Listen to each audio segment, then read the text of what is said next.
specific blame and there is a general responsibility.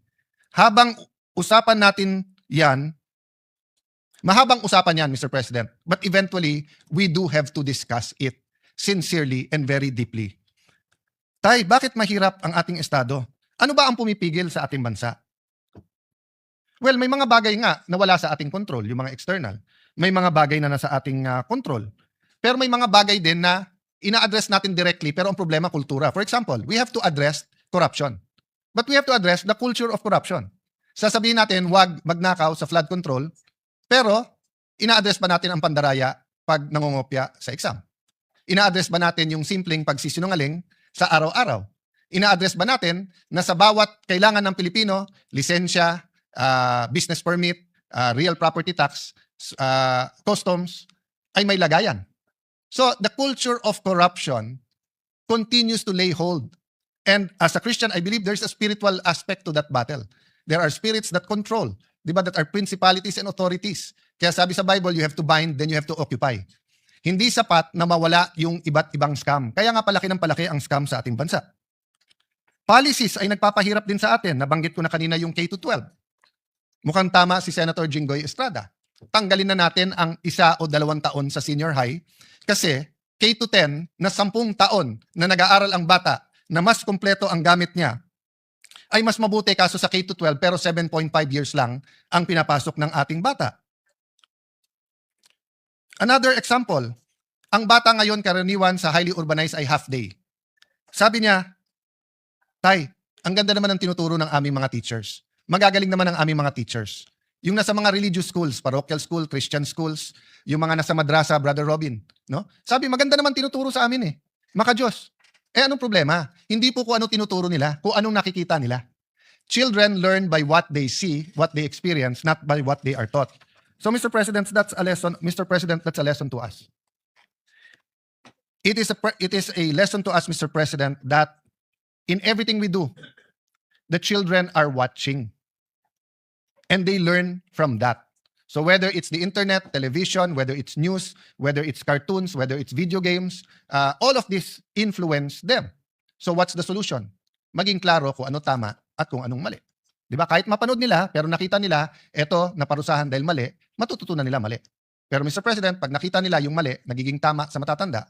I remember in the 1980s, yung kasama ko parate, he was in the Marines and they were asked during martial law to lecture about not having colonial mentality. Ano po ang ginawa nila? Nagtuturo na ang local is as good as imported. And then kumuha ng sigarilyo, at the time, dito pa pinapasok yung sigarilyo, kinuha Blue Seal.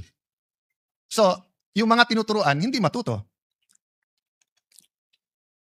Mr. President, pumunta ka ng Hong Kong, Singapore. Sabi ni Senator Pia, pati sa Thailand. Napaka-liberal na nga sa Thailand dahil ang cannabis ay pwede, pero ang vape hindi.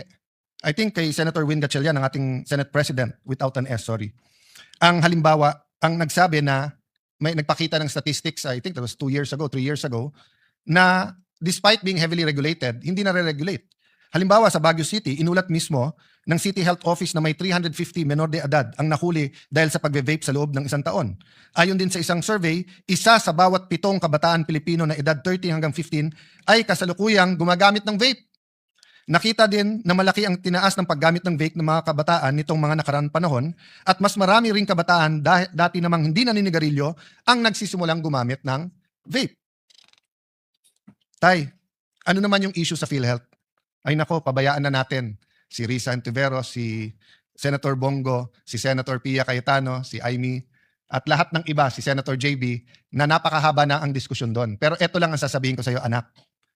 20 years ago, more or less, or more pa, maybe more than 20 years ago, nagkaroon ng programa ang Thailand.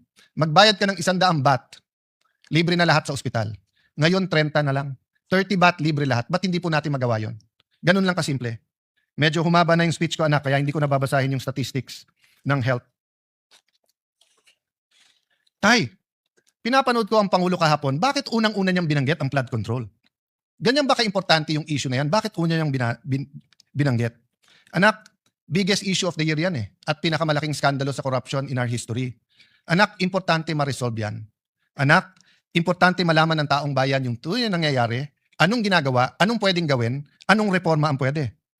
Anak, dapat kasi bumalik ang tiwala sa leaders at sistema. Pag yan ay hindi binanggit at hindi inayos, lahat ay suspect. Anak, napaka-importante, madapa man ang isang bansa, ay siya'y bumangon. So, in other words, genuine reforms. Symbols matter, anak. Pag may mga skandalo na tumatama sa isang bansa, may isa o dalawa na bukod tangi dahil nagiging simbolo. Either simbolo kung paano ni-resolve ng isang bansa at paano niya nilampasan ang corruption, or simbolo kung paano nanatiling nakadapa ang bansa at hindi makatayo. So sana anak, we will find the strength and wisdom to conclude the investigations, to hold people accountable, but also to put the genuine reforms. Isang simpleng example lang, isang simpleng suggestion na binigay ko sa DPWH na 2 beses tinanggap ng secretary pero mukhang hindi ginawa. Ordinaryong cellphone, kunan lahat ng projects para makita kung may ghost o wala. So 1 year later, the problem is hindi pa kumpleto yung data. Pero wag ka mawalang ng pag-asa, anak. Walang bansa sa mundo nang hindi dumaan sa corruption. At walang bansa na umunlad na hindi niya kahit papano na-address ang corruption. Tay, bakit ba pinilit mo na dito tayo sa syudad tumira? Kasi anak, dati at least sa probinsya may makakain ka. Ngayon, dito sa mga syudad, lalo sa Metro Manila, libre ang uniforme pag nag-aral. May scholarship pagka college.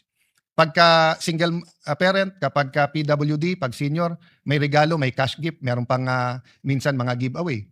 Dito anak, may internet. Mr. President, in 1980, 1/3 lang ng Pilipino ang nakatira sa urban. 2/3 ay sa rural. And we know around the world, mas maganda ang ugali ng mga nakatira sa rural. Mas may sense of community, sense of camaraderie. Mas may malasakit sa isa't isa. Pero napilitan ang mga kababayan natin sa rural. Bakit po? Go to certain parts of France, of UK, even the US, Canada. Rural, pero may kuryente, may tubig, may ospital, may eskwelahan, may internet. Sa atin hindi. Pag sinabi mong urban, sigurado po yan, mayaman. Pag pumunta ka ng rural, mahirap. Ang problema, ang mahirap sa rural, pag pumunta sa urban, mahirap pa rin. Mas maginhawa buhay, pero mahirap pa rin. Mahirap po. So Mr. President, we should have a real rural development project. That was something I heard a lot in the 70s, 80s, 90s. Pero siguro kasi mas maganda talagang ang sabihin sa isa't isa, sa syudad ako nakatira, nakakalimutan natin. May I pay tribute to isang USEC ng DBM, I think USEC Abuel. I remember when she topped the bar, sabi ng isang reporter sa kanya, "Ma'am, ano pakiramdam mo ng isang taga-probinsya ay nag-top ng bar?" The reporter, I think from there, but I'm not sure from Manila or from there, was referring to na hindi ka taga Manila. Kasi dati, karamihan ng top 10 nandito sa Manila, Manila Law Schools. Sabi po niya, "Excuse me, Baguio is a city." So hanggang ngayon po sa atin sa Metro Manila, pagka hindi ka sa Metro Manila or Metro Cebu o Metro Davao, or minsan taga Metro Cebu ka na, Metro Davao, ang dating sa atin sa mga Metro Manila, taga-probinsya kayo. Walang masama po maging sa probinsya. Ang problema po, bakit wala tayong rural development program? Which brings us to transportation. Mr. President, ako'y natutuwa na narinig ko po yung additional trains at stasyon na sinabi in both zonas. Last year zona at ngayon. Pero bakit po, kung titignan natin ang national budget, kalye pa rin ang ating tinututukan. Tignan nyo po ang Laguna Lakeshore, yung ginagawa pong highway po dyan. Nasabi natin last year at umuo ang DOTR Secretary, umuo ang DPWH Secretary, na pag-aaralan nila kung lalagyan man ng kalye, lalagyan din ng tren. Pero wala akong nababalitaan magandang plano para sa tren na magkakabit ng probinsya ng Rizal, probinsya ng Laguna at Metro Manila. Napakasimple lang po niyan. Ginagawa na po yung kalye. Nire-reclaiman na po yung lake. Ganon din po ang Mindanao Railway. I have to speak because wala po dito si Senator Bato. Pero sa last year budget natin, inamin po ng DOTR kung lalagyan lang nila ng 10 bilyon. And I think Senator JV mentioned this 7 years, basta bago ako mag-DFA or after ko mag-DFA, binabanggit na to. So nagka-problema sa funding sa China. Pero yung phase 1 po ay pwedeng pondohan ng ating gobyerno. Bakit hindi? Huwag tayong pumayag na yung pagkakamali ng Metro Manila at ng ibang lugar sa Luzon ay maging pagkakamali ng Mindanao. Kasi unlike Visayas,